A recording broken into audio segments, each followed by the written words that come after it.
أصدقائي متابعين قناة أبو البدر سات، جبنا لكم النهاردة حضرات تردد قناة الجزيرية الرياضية على قمر نايل سات عام 2026 وتشغيلها بالشفرة.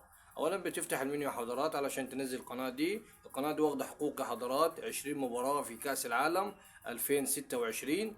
أولا بتروح للمنيو، بتروح على حاجة اسمها تركيب، بتنزل على قائمة الترددات وتضغط أوكي مباشرة. بتدوس على الزرار الأحمر في الريموت عملية إضافة تردد جديد، والتردد يا حضرات هيكون 11 6 7 9. معدل الترميز يا حضرات هيكون 27,500. الاستقطاب يا حضرات هيكون أفقي، يعني حرف الاتش. اضغط اوكي، هيقول لك المرسل موجود. لو قال لك المرسل موجود يا حضرات والقناة ما نزلتش معاك، اعمل حذف للتردد وضيفه مرة أخرى والقناة تنزل معاك بدون أي مشاكل. دوس اوكي، يجيب لك علامة صح جنب التردد. أهم حاجة في الخانة دي يا حضرات إن بعد ما تضيف التردد اتأكد إن يكون عليه إشارة. هتدوس على الأزرق عملية البحث، هتضغط اوكي. مبروك عليك القنوات، هتنزل معاك باقي القنوات الجزائرية كلها يا حضرات بهذه التردد 9 قنوات. احنا يهمنا القناة اللي احنا هننزلها مع بعض، هنستعرضها مع بعض يا حضرات. هنقول صدق الله العظيم. القناة حضرات شغالة على قمر نايل سات اهي بدون أي مشاكل، الجزائرية الرياضية.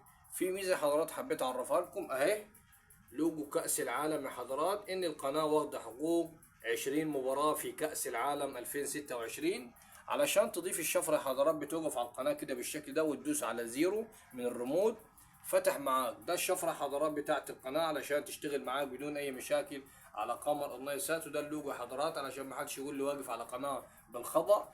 ده الشفرة يا حضرات. طيب انت المعالج بتاعك مش صن بلس ولا جي اكس، علشان تضيف الشفرة هتروح على المنيو، بتروح لحاجة اسمها الوسائط المتعددة، بتنزل على حاجة اسمها البقعة يا حضرات.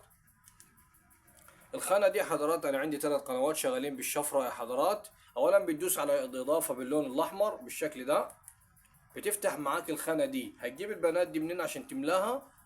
هتدوس على القناة اللي أنا ضايفها لك دي يا حضرات وهدوس عليها تعديل. صور البيانات دي كلها يا حضرات واكتبها في الخانة بتاعت الإضافة باللون الأحمر والقناة تشتغل معاك. أول حاجة بتكتب التردد، بعد كده بتكتب الاس دي اي، وبعد كده اللي هو الماكس، بعد كده بتكتب الشفرة يا حضرات اللي هي دي 11 4 صفار 11 8 صفار، بعد كده معدل الترميز، بعد كده الاستقطاب، بعد كده بتضغط اوكي. بتضيف معاك بدون اي مشاكل. الناس اللي بتوقف على القناة وتدوس زيرو والقناة مش بتفتح معاهم الشفرة يا حضرات. كان معكم أبو البدر سات، والسلام عليكم ورحمة الله وبركاته.